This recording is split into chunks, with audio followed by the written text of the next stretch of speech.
Good morning everyone. तो आज से हम लोग शुरू करेंगे JCRT मैथ क्लास 8 का और एक्सरसाइज 6.1। तो चैप्टर का नाम क्या है? बीज व्यंजक एवं सर्वसमीका। ठीक है, तो बीज व्यंजक का मतलब क्या होता है? सिंपल देखो, बीज व्यंजक क्या होता है तो याद रखना, चर प्लस अचर संख्या के समूह, अचर संख्या के समूह को ही क्या बोलते हैं? बीज व्यंजक। चर और अचर, चर संख्या क्या होता है? वेरिएबल नंबर जिसका मान बदलते रहता है। जैसे कि ABCD अल्फ़ाबेट में जितने भी है सबको अगर एक संख्या के रूप में प्रयोग किया जाए तो वो सारा क्या बनेगा? चर संख्या। चाहे A रहे, B रहे, C रहे, D रहे, ये हो गया चर संख्या। चर अचर जिसका मान नहीं बदलता, जैसे 1 2 3 4। अब इन दोनों के मिक्सर को ही क्या बोलते हैं? बीज व्यंजक। जैसे 4A लिख दिए प्लस 3x लिख दिए, ये क्या बन गया? बीज व्यंजक। जब इसमें बराबर लगा देते हैं तो यही चीज़ बन जाता है समीकरण, बीज व्यंजक समीकरण। क्या बन जाता है? बीज व्यंजक समीकरण। बराबर लगाने के बाद अगर बराबर नहीं लगाते हैं और हम लोग लिखते चले जाते हैं ऐसे कुछ भी है तो उसे हम लोग क्या बोलेंगे? बीज व्यंजक। ठीक है, अब इसमें देखो कहीं ना कहीं एक संख्या दिखाई देगा। जैसे यहाँ पे एक संख्या दिख रहा है तो आप बोलोगे कि 4 जो है A का गुणात्मक है। क्या है? A का गुणात्मक 4 है, यानी 4 और A में गुणा का संबंध है। किसका संबंध है? एकदम आप अच्छे से तभी समझ पाओगे जब आप ध्यान दोगे, और अच्छे से समझना ही है।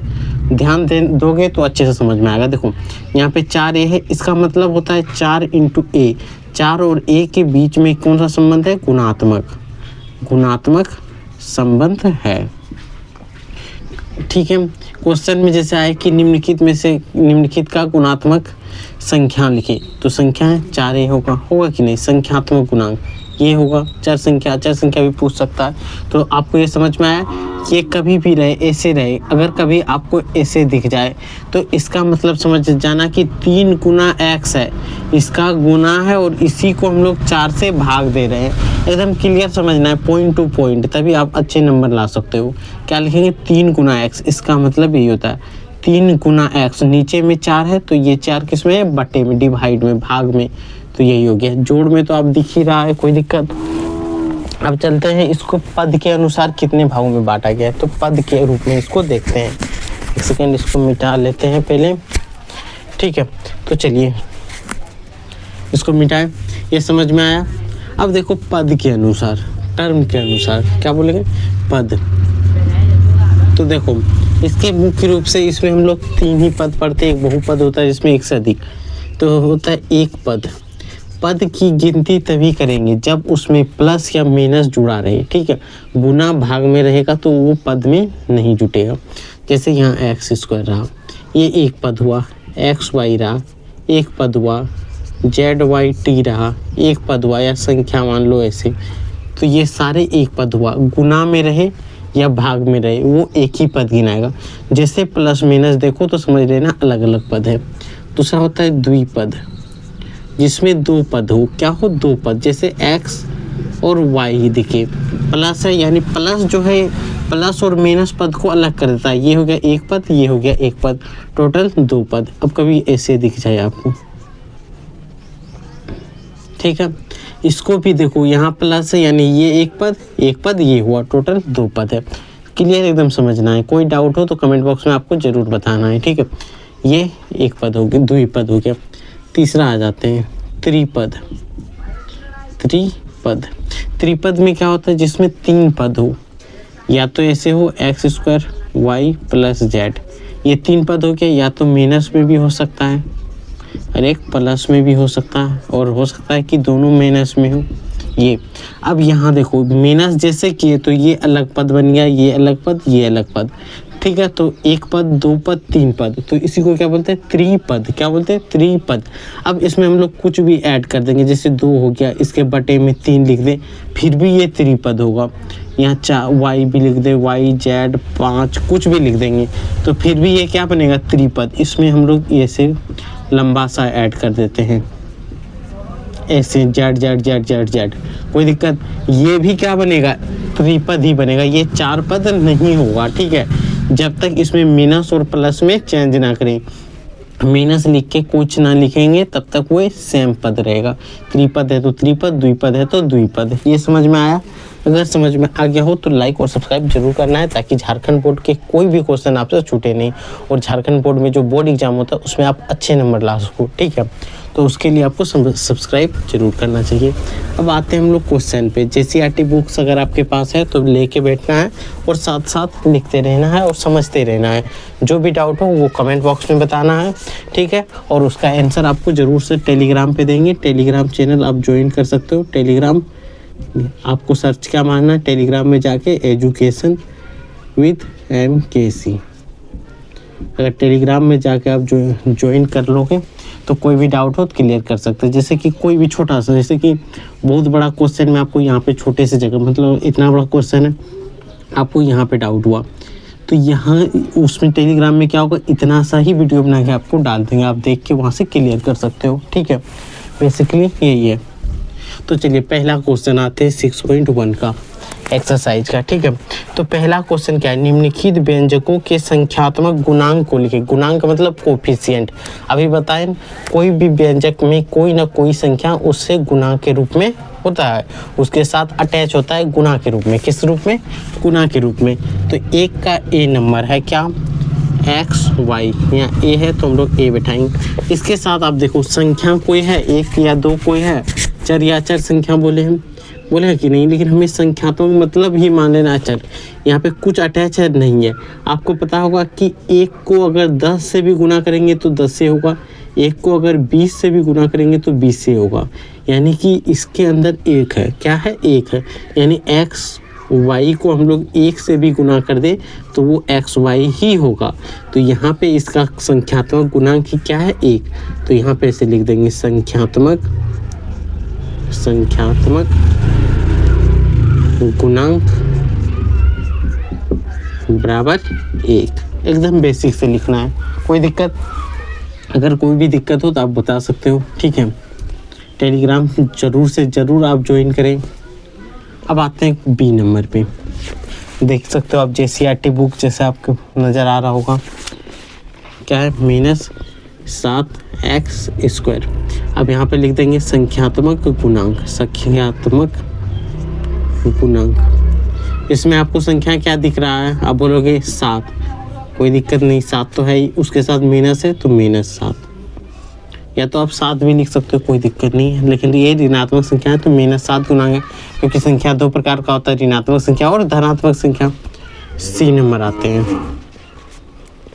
3XY। इसमें आपको कुछ दिख रहा है संख्यात्मक गुणांक? बताओ क्या दिख रहा है, कमेंट बॉक्स में बताओ फटाफट।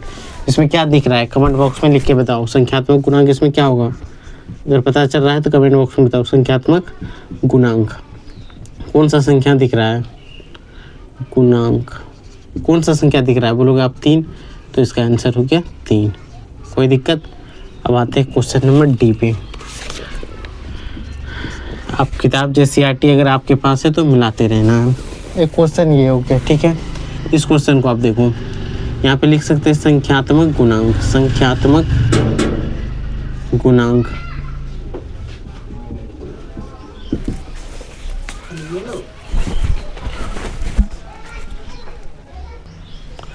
तो यहाँ से पे आप देखो ध्यान से, यहाँ पे संख्यात्मक रूप में क्या है, तो आप बोलोगे -3/4, तो यहाँ पे आपको लिख देना -3/4 और ये हो गया इसका आंसर। ठीक है, क्वेश्चन नंबर ई। क्वेश्चन नंबर ई क्या है, देखो -12x²। तो यहाँ पे सिंपल लिखना है संख्यात्मक गुणांक। संख्यात्मक गुणांक, तो यहाँ देखो आप कौन सा संख्या दिख रहा है, तो यहाँ पे 12 दिख रहा है, 12 दिख रहा है, तो यहाँ 12 लिख देना, माइनस में है तो माइनस में लिख देना, -12। क्या है, -12। गुणा तो माइनस से भी होता है और प्लस से भी होता है, इसीलिए संख्यात्मक गुणांक माइनस में, तो क्या लिखेंगे -12। ठीक है, question number F. Question number F क्या है, 7xy, यही है। तो सिंपल आप यहाँ लिख दो संख्यात्मक गुणांक। संख्यात्मक गुणांक, यहाँ पे कौन सा संख्या दिख रहा है आपको, 7, तो यहाँ बोलोगे आंसर इसका क्या होगा, 7। तो एफ नंबर ऐसे हो गया। जी और एच बचा है, ठीक है। जी और एच को आप खुद से बनाना है। जी नंबर क्या है, तो देखो माइनस एक्स वाई जेड, तो इसका संख्यात्मक गुणांक क्या होगा, आप लिख सकते हो कि यहाँ पे माइनस एक से गुना होगा, तो इसका आंसर क्या होगा माइनस एक, आप लिख लेना संख्यात्मक गुणांक। एच नंबर में क्या है 2ab, तो सिंपल है, इसका संख्यात्मक गुणांक क्या होगा 2 होगा, क्योंकि 2 से गुना हो रहा है, तो 2 लिख देना है इसका आंसर। ठीक है, अगर जिसको भी आंसर पता है वो कमेंट बॉक्स में बताना है, और इसका आंसर का जवाब आपको इसका जवाब आपको कमेंट बॉक्स में बताना है।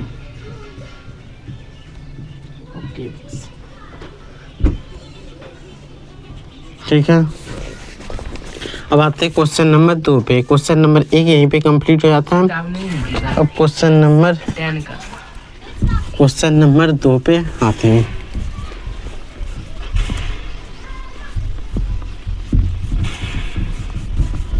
कम करना होगा।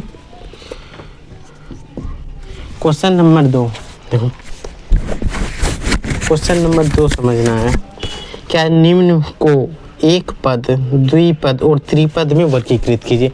यहाँ पे बीज व्यंजक दिया है, उसे हमें छांट के लिखना है, कौन सा एक पद है, कौन सा द्विपद है और कौन सा त्रिपद है। त्रिपद है या बहुपद है, देख लिख सकते हो आप, क्या है त्रिपद है। ठीक है, तो यहाँ पे मुख्य रूप से हमें छांटना है, इसमें से कौन सा एक पद है, द्विपद है और त्रिपद है। तो सिंपल है, क्वेश्चन नंबर 2 आप ऐसे एक लाइन दे दो, यहाँ लिख दो एक पद, ठीक है, यहाँ लिख दो द्विपद, यहाँ पे लिख दो त्रिपद।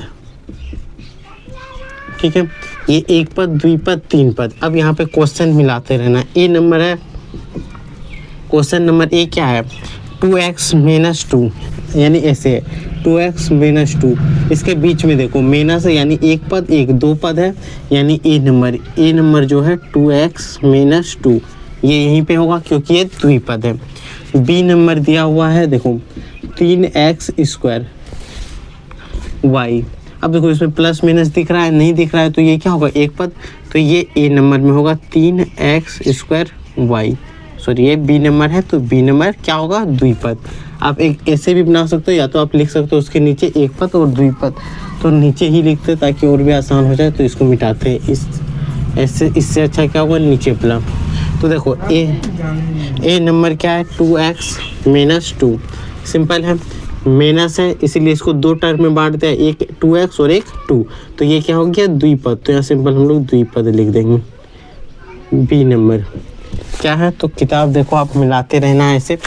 बी नंबर क्या है 3x² y, सिंपल है, इसमें प्लस माइनस एक भी जगह पे नहीं है, इसीलिए ये क्या बनेगा एक पद, क्या बनेगा एक पद। सी नंबर देखो, क्वेश्चन नंबर सी क्या है x² + y² -1। ठीक है, अब देखो इसमें एक प्लस एक माइनस, यानी ये अलग एक पद एक पद एक पद, टोटल कितना हुआ तीन पद, तो यहाँ पे लिख सकते हैं त्रिपद, क्या होगा त्रिपद। ठीक है, question number D, question number D क्या है 12 - p, तो सिंपल आप देखो ये एक पद हो गया, ये एक पद, तो टोटल दो पद हो गया, तो इसका आंसर क्या होगा द्विपद। ठीक है, क्वेश्चन नंबर ई, क्वेश्चन नंबर ई आप देखो ध्यान से, क्या है तो -3y², माइनस है लेकिन इसके बगल में कोई टर्म है नहीं है, यहाँ पे कुछ है नहीं है, तो ये भी क्या बनेगा एक पद, ये क्या होगा एक पद। अब आ जाते हैं app number, question number app क्या है देखो 4x² -x + 1, यहाँ पे देखो यहाँ प्लस है यहाँ माइनस है, यानी एक पद ये एक पद एक पद, टोटल तीन पद, तो ये हो जाएगा त्रिपद, क्या होगा त्रिपद। अगर समझ में आ रहा हो तो लाइक और सब्सक्राइब जरूर करना है। ठीक है, क्योंकि ये एक पद द्विपद त्रिपद, प्लस माइनस ही उससे पद में डिवाइड करता है बांटता है। ऐप हो गया। अब जी नंबर, क्वेश्चन नंबर जी देखो क्या है x² y है, सिंपल है, यहाँ भी प्लस माइनस नहीं है, तो ये क्या बन जाएगा एक पद एक पद। जी के बाद एच आ जाते हैं, H number, question number H क्या है 12 - 1, यहाँ माइनस है इसलिए एक पद और एक पद, टोटल कितना हो गया द्विपद, तो इसको लिख सकते हैं द्विपद। एच के बाद आई नंबर, क्वेश्चन क्या है L + m - 1, यहाँ हमें सीधा दिख रहा है कि माइनस है, यानी एक पद ये, प्लस है एक पद ये और एक पद ये, टोटल कितना हुआ त्रिपद, तीन पद है, तो इसको क्या बोलते हैं त्रिपद। तो लिख देंगे त्रिपद है। अब लास्ट क्वेश्चन है, अंतिम क्वेश्चन है क्वेश्चन नंबर 2 का, और यहीं पे हम लोग इस टॉपिक को कंप्लीट करेंगे और फिर नेक्स्ट वीडियो में आगे बढ़ेंगे। ठीक है, आई के बाद जे है, तो जे नंबर देखो क्या है, 2x² y²। सिंपल है, देखो 2x² 2x² y²। सिंपल, सारा गुना में है, प्लस माइनस तो कहीं नहीं दिख रहा, तो ये क्या बनेगा, एक पद। तो यहाँ लिख सकते हैं एक पद। ये क्या होगा, एक पद, तो लिख देंगे एक पद। यही हो गया। ठीक है, अगर इतना समझ में आ गया हो तो लाइक और सब्सक्राइब जरूर करना है। अब नेक्स्ट वीडियो में हम लोग फिर से करेंगे क्वेश्चन नंबर 3 से। ठीक है, तब तक आप लाइक और सब्सक्राइब जरूर करें और शेयर जरूर करना है अपने दोस्तों के पास।